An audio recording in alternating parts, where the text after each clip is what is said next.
Hi hello friends, ಎಲ್ಲರೂ ಹೇಗಿದ್ದೀರಾ? Hope ಎಲ್ಲರೂ ಚೆನ್ನಾಗಿದ್ದೀರಾ ಅಂತ ಅಂದ್ಕೊಳ್ತೀನಿ. And once again welcome back to our princess Yashvi's vlogs. So ನಮ್ಮ ಪುಟಾಣಿ, ನಮ್ಮ ಪಪ್ಪ ಅಮ್ಮ ಬಂದಿದ್ದರು. ಸೊ ಹಾಗಾಗಿ ಅವ್ರ ಅಜ್ಜಿ ತಾತ ಜೊತೆಗೆ most of the time spend ಮಾಡೋದು, ಅವ್ರ ಜೊತೆಗೆ ನೋಡಿ ಕುತ್ಕೊಳ್ಳೋದು ಎಲ್ಲ. ನನ್ನ ಜೊತೆ ಜಾಸ್ತಿ ಬರೋದೇ ಇಲ್ಲ.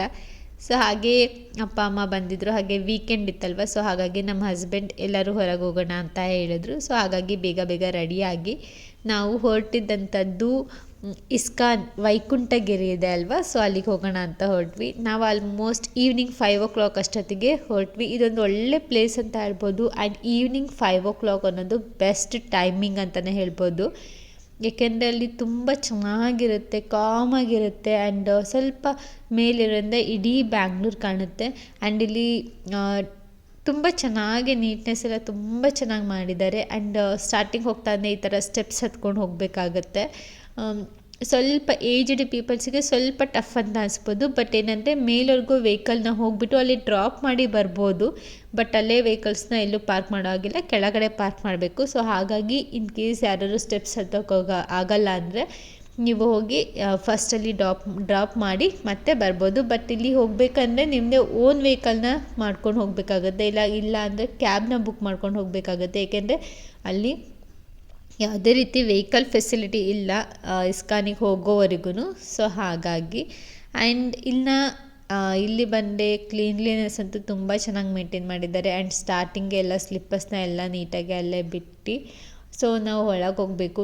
ಒಳಗೆ ಹೋಗ್ತಾ ಇದ್ದಂಗೆ ಇಷ್ಟು ಚೆನ್ನಾಗಿದೆ ಅಂತ ಅಂದರೆ ವಿಶಾಲವಾಗಿದೆ. ಸುತ್ತ ಕಂಬಗಳು, ಮಧ್ಯ ಸ್ಪೇಷಿಯಸ್ ಆಗಿರೋಂಥ ಜಾಗ. ಹಾಗೆ ಹೋಗ್ತಾ ಇದ್ದರೆ ಆಲ್ಮೋಸ್ಟ್ ಇದಿಷ್ಟೇ, ಕೆಳಗಡೆ ನಾವು ಏನು ಸ್ಟೆಪ್ಸ್ ಹತ್ತಿದ್ದೀವಿ ಅಷ್ಟರ ಮೇಲೆ ಇಲ್ಲಿ ನೋಡಿ ಕಾರ್ ಬರ್ತಾ ಇದೆ. ಸೊ ಇಲ್ಲಿವರೆಗೂ ನೀವು ಏನಾರು ಏಜ್ಡ್ ಪೀಪಲ್ಸ್ ಅಥವಾ ಸಣ್ಣ ಮಕ್ಕಳಿದ್ರೆ ಅವ್ರಿಗೆ ಡ್ರಾಪ್ ಮಾಡಿಬಿಟ್ಟು ಹಾಗೆ ರಿಟರ್ನ್ ಹೋಗಬೇಕು. ಯಾವುದೇ ರೀತಿ ಅಲ್ಲಿ ಪಾರ್ಕಿಂಗ್ ಫೆಸಿಲಿಟಿ ಇರೋದಿಲ್ಲ. ಸೊ ಲಿಫ್ಟ್ ಫೆಸಿಲಿಟಿ ಇಲ್ಲ, ಆ್ಯಕ್ಚುಲಿ ಇದೆ ಬಟ್ ಅದನ್ನು ಬಿಡೋದಿಲ್ಲ ಯಾರಿಗೂ.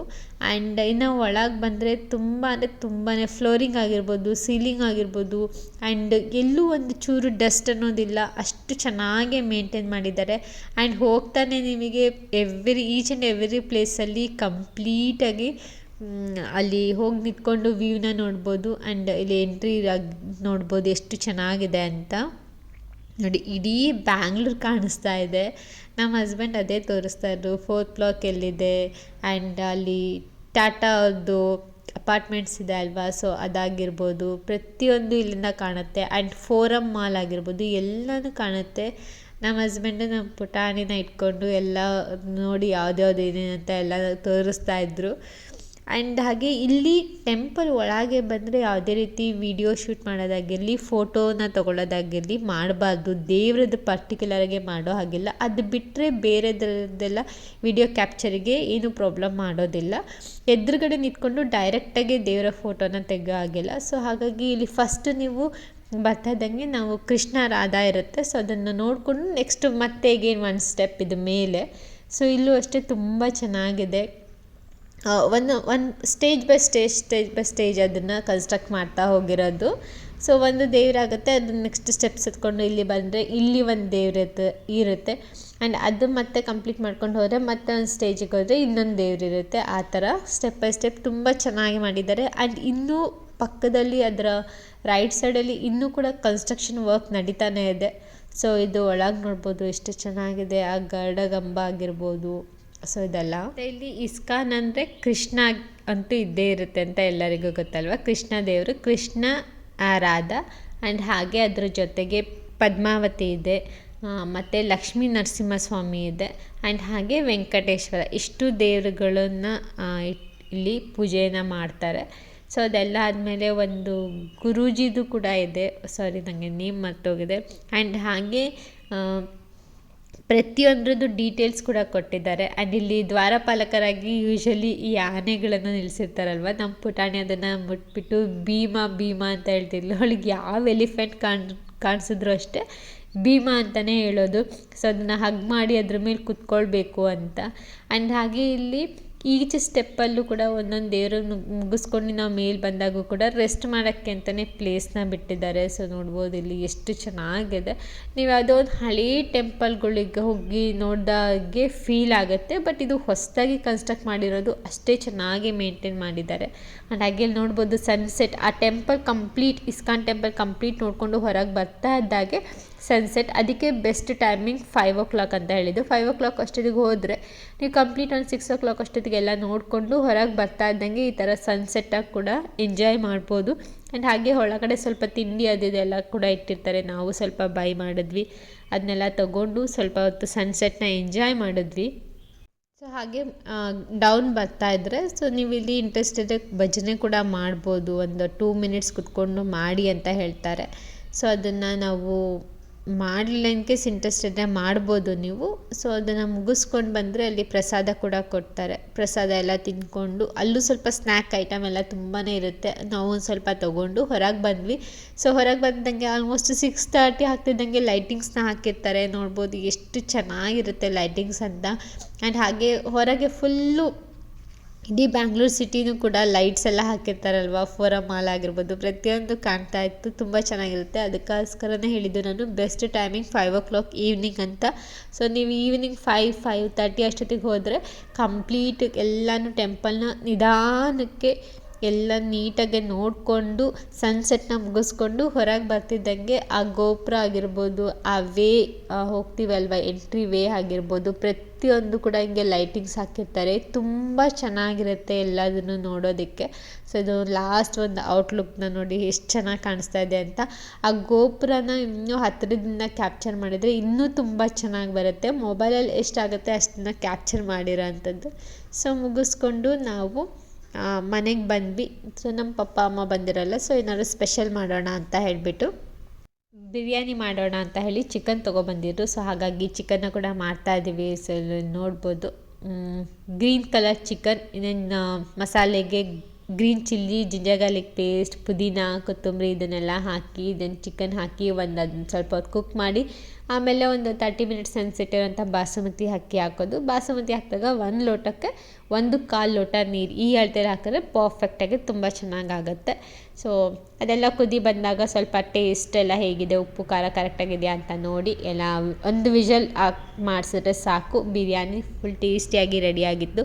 ಆ್ಯಂಡ್ ಅದ್ರ ಜೊತೆಗೆ ನಮ್ಮ ಹಸ್ಬೆಂಡಿಗೆ ಹನಿ ಚಿಲ್ಲಿ ಚಿಕನ್ ಅಂದರೆ ಸಖತ್ ಇಷ್ಟ. ಸೊ ಅದನ್ನು ಮಾಡೋಣ ಅಂತ ಇಲ್ಲಿ ಒಂದಿಷ್ಟು ಬೋನ್ಲೆಸ್ನ ಪೀಸ್ನ ತೊಗೊಂಡ್ಬಿಟ್ಟು ಅದಕ್ಕೆ ಫಸ್ಟು ಮ್ಯಾರಿನೇಟ್ ಮಾಡಬೇಕು. ಸೊ ಹಾಗಾಗಿ ಅದಕ್ಕೆ ಸ್ವಲ್ಪ ಉಪ್ಪು, ಸ್ವಲ್ಪ ಜಿಂಜರ್ ಗಾರ್ಲಿಕ್ ಪೇಸ್ಟ್ ಆ್ಯಂಡ್ ಹಾಗೆ ಅದಕ್ಕೆ ಬ್ಲ್ಯಾಕ್ ಪೆಪ್ಪರ್ ಒಂದು ಸ್ವಲ್ಪ ಹಾಕಿಬಿಟ್ಟು ಆ್ಯಂಡ್ ಅದಾದಮೇಲೆ ಸ್ವಲ್ಪ ಕಾರ್ನ್ಫ್ಲೋರ್, ಒಂದು 2 ಸ್ಪೂನ್ ಕಾರ್ನ್ಫ್ಲೋರ್, ಹಾಗೆ ಒಂದು 2 ಸ್ಪೂನ್ ಮೈದಾ.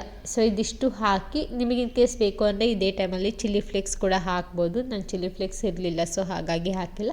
ಇದನ್ನೆಲ್ಲ ಹಾಕಿ ನೀಟಾಗಿ ಸ್ವಲ್ಪ ನೀರು ಹಾಕಿ ಮಿಕ್ಸ್ ಮಾಡಿ ಇಟ್ಬಿಡಬೇಕು ಒಂದು 20 ಮಿನಿಟ್ಸ್. ಅದಾದಮೇಲೆ ಒಂದು ಪ್ಯಾನ್ನಲ್ಲಿ ಆಯಿಲ್ನ ಇಟ್ಟು ಆಯಿಲ್ ಬಿಸಿ ಆಗ್ತಾ ಇದ್ದಂಗೆ ಇದೇನು ನೀವು ಮ್ಯಾರಿನೇಟ್ ಮಾಡಿಟ್ಕೊಂಡಿರ್ತೀರ ಒಂದು 20 ಮಿನಿಟ್ಸ್ ಅದನ್ನೆಲ್ಲ ಹಾಕಿ ಚೆನ್ನಾಗಿ ಫ್ರೈ ಮಾಡ್ಕೋಬೇಕು. ಸೇಮ್ ಲೈಕ್ ಮಂಚೂರಿಯನ್ ಎಲ್ಲ ಹೇಗೆ ಮಾಡ್ತೀವಿ ಸೊ ಅದೇ ಥರ. ಸೊ ಬ್ಯಾಚ್ ವೈಸಲ್ಲಿ ನೀವು ಅದನ್ನು ಕಂಪ್ಲೀಟಾಗಿ ಫ್ರೈ ಮಾಡಿ ಒಂದು ಕಡೆ ಎತ್ತಿಟ್ಕೋಬೇಕಾಗುತ್ತೆ. ನೀವು ಹನಿ ಚಿಲ್ಲಿ ಚಿಕನ್ನೆಲ್ಲ ನೀವು ಹೊರಗಡೆ ತಿಂದಿರಾ ಅಂದರೆ ಜಸ್ಟು ತುಂಬ ಸ್ಮಾಲ್ ಕ್ವಾಂಟಿಟಿ ಇರುತ್ತೆ, 300-400 ಚಾರ್ಜ್ ಮಾಡ್ತಾರೆ. ಸೊ ಹಾಗಾಗಿ ಒನ್ ಟೈಮ್ ಈ ಥರ ಎಲ್ಲ ಜಾಸ್ತಿ ಕ್ವಾಂಟಿಟಿ ತಿನ್ನಬೇಕು ಅಂತ ಅಂದಾಗ ಮನೇಲಿ ಮಾಡೋದು ಬೆಸ್ಟ್. ಬಟ್ ತುಂಬ ಟೈಮ್ ಹಿಡಿಯುತ್ತೆ. ಸೊ ಅದಕ್ಕೆ ಪ್ರಿಪ್ರೇಷನ್ಸೇ ಜಾಸ್ತಿ ಆಗುತ್ತೆ, ಫ್ರೈಯಿಂಗ್ ಟೈಮ್ ತುಂಬ ಆಗುತ್ತೆ. ಆ್ಯಂಡ್ ಅದ್ರ ಜೊತೆಗೆ ಇಲ್ಲಿ ಲಾಸ್ಟ್ ಅದು ಮಂಚೂರಿಯನ್ ಮಾಡೋದಕ್ಕೆ ನಾನು ಸಣ್ಣದಾಗಿ ಗಾರ್ಲಿಕ್ನ ಪೇಸ್ಟ್ ಮಾಡ್ಕೊಂಡಿದ್ದೆ. ಹಾಗೆ ಆನಿಯನ್ ಕೂಡ ಅಷ್ಟೇ, ನೀವು ದೊಡ್ಡ ಸ್ಲೈಸ್ ಕೂಡ ಮಾಡ್ಕೋಬೋದು, ಇಲ್ಲಾಂದರೆ ಇದೇ ಥರ ಸಣ್ಣದಾಗಿ ಮಾಡ್ಕೋಬೋದು. ಸಣ್ಣದಾಗಿ ಮಾಡಿಕೊಂಡ್ರೆ ಅದೊಂಥರ ಗ್ರೇವಿ ಥರ ಚೆನ್ನಾಗಿರುತ್ತೆ ಅಂತ ಹೇಳಿ ಮಾಡ್ಕೊಂಡಿದ್ದೀನಿ. ಸೊ ಹಾಗೆ ಅದೇ ಪ್ಯಾನಲ್ಲಿ ಜಿಂಜರ್ ಗಾರ್ಲಿಕ್ ಪೇಸ್ಟ್, ಹಾಗೆ ಅಲ್ಲಿ ನಾನು ಡ್ರೈ ಚಿಲ್ಲಿ ಫ್ಲೇಕ್ಸ್ ಇರಲಿಲ್ಲ, ರೆಡ್ ಕಲರ್ದು ಚಿಲ್ಲಿ ಇತ್ತು. ಸೊ ಹಾಗಾಗಿ ಅದನ್ನೇ ಹಾಕಿದ್ದೆ. ಆ್ಯಂಡ್ ಸಾಸ್ಗೆ ಇಲ್ಲಿ soya sauce, vinegar, then tomato sauce. ಇದಕ್ಕೆ ನೀವು ಚಿಲ್ಲಿ ಸಾಸ್ ಹಾಕೋ ನೆಸೆಸಿಟಿ ಇಲ್ಲ. ಸೊ ಸ್ವಲ್ಪ ಸ್ವೀಟಿಶ್ ಆಗಿ ಬರಬೇಕಲ್ವ ಹನಿ ಚಿಲ್ಲಿ ಚಿಕನ್ ಅಂದರೆ. ಸೊ ಹಾಗಾಗಿ ಚಿಲ್ಲಿ ಫ್ಲೇಕ್ಸ್ ಇದೆ ಹಾಕ್ಬೋದು. ನಾನಲ್ಲಿ ರೆಡ್ ಚಿಲ್ಲಿನೇ ಕಟ್ ಮಾಡಿ ಹಾಕಿರೋದ್ರಿಂದ ಅದೇ ಥರ ಕಾಣುತ್ತೆ. ಆ್ಯಂಡ್ ಲಾಸ್ಟ್ಗೆ ಸ್ವಲ್ಪ ಕನ್ಸಿಸ್ಟೆನ್ಸಿ ಮೇಂಟೈನ್ ಮಾಡೋಕ್ಕೆ ಕಾರ್ನ್ಫ್ಲೋರ್ದು ಸ್ಲರಿ ಒಂದು 2 ಸ್ಪೂನ್ ಹಾಕಿದ್ರೆ ಸಾಕು, ಚೆನ್ನಾಗಾಗುತ್ತೆ ಸ್ಲರಿ. ಅದೆಲ್ಲ ಮಾಡ್ಕೊಂಡ್ಮೇಲೆ ಇಲ್ಲಿ ಫ್ರೈ ಮಾಡಿ ಇಟ್ಕೊಂಡಿರ್ತೀವಲ್ವ ಅದನ್ನು ಹಾಕೋದು. ಅದಕ್ಕೂ ಮುಂಚೆ 1 ಸ್ಪೂನ್ ಅಥವಾ 1.5 ಸ್ಪೂನ್ ನಿಮ್ಮ ಟೇಸ್ಟಿಗೆ ಬೇಕಾಗೆ ಹನಿ ಹಾಕ್ಕೋಬೋದು. ಆ್ಯಕ್ಚುಲಿ ಹನಿ ಬಿಸಿ ಹಾಟ್ ಆಯಿಲ್ಗೆ ಹಾಕಬಾರ್ದು, ಸ್ವಲ್ಪ ಕಮ್ಮಿ ಮಾಡ್ಕೊಂಡು ಲೋ ಫ್ಲೇಮಲ್ಲಿ ಇಟ್ಕೊಂಡು ಸ್ವಲ್ಪನೇ ಹಾಕಿ ಅದಾದಮೇಲೆ ಚೆನ್ನಾಗಿ ಮಿಕ್ಸ್ ಮಾಡಿ ಸ್ವಲ್ಪ ಆಯಿಲ್ನ ಬಿಟ್ಕೊಳ್ಳಿ. ಎಲ್ಲ ಸಾಸ್ ಹಾಕಿರ್ತೀವಲ್ಲ ಅದಾದಮೇಲೆ ಸ್ವಲ್ಪ ಆಯಿಲ್ನ ಬಿಟ್ಕೊಂಡ್ರೆ ಅದು ಚೆನ್ನಾಗಾಗತ್ತೆ. ಆ್ಯಂಡ್ ಆದಮೇಲೆ ಫ್ರೈ ಮಾಡಿಟ್ಕೊಂಡಿರೋಂಥ ಚಿಕನ್ ಎಲ್ಲ ಮಿಕ್ಸ್ ಮಾಡಿ ಕೊಡ್ತಾಯಿದ್ರೆ ಹನಿ ಚಿಲ್ಲಿ ಚಿಕನ್ ಸಖತ್ತಾಗಿ ಆಗುತ್ತೆ. ಹೋಟೆಲ್ ಸ್ಟೈಲಲ್ಲೇ ಹನಿ ಚಿಲ್ಲಿ ಚಿಕನ್ ಚೆನ್ನಾಗಾಗಿತ್ತು. ನಮ್ಮ ಪುಟಾಣಿಗಂತೂ ತುಂಬ ಇಷ್ಟ ಆಗಿತ್ತು, ಅವಳಂತೂ ಚೆನ್ನಾಗಿ ತಿಂದಳು. ಎಸ್ ಫ್ರೆಂಡ್ಸ್, ಇದಾಗಿತ್ತು ನಮ್ಮ ಸ್ಯಾಟರ್ಡೇ ಲಾಗ್.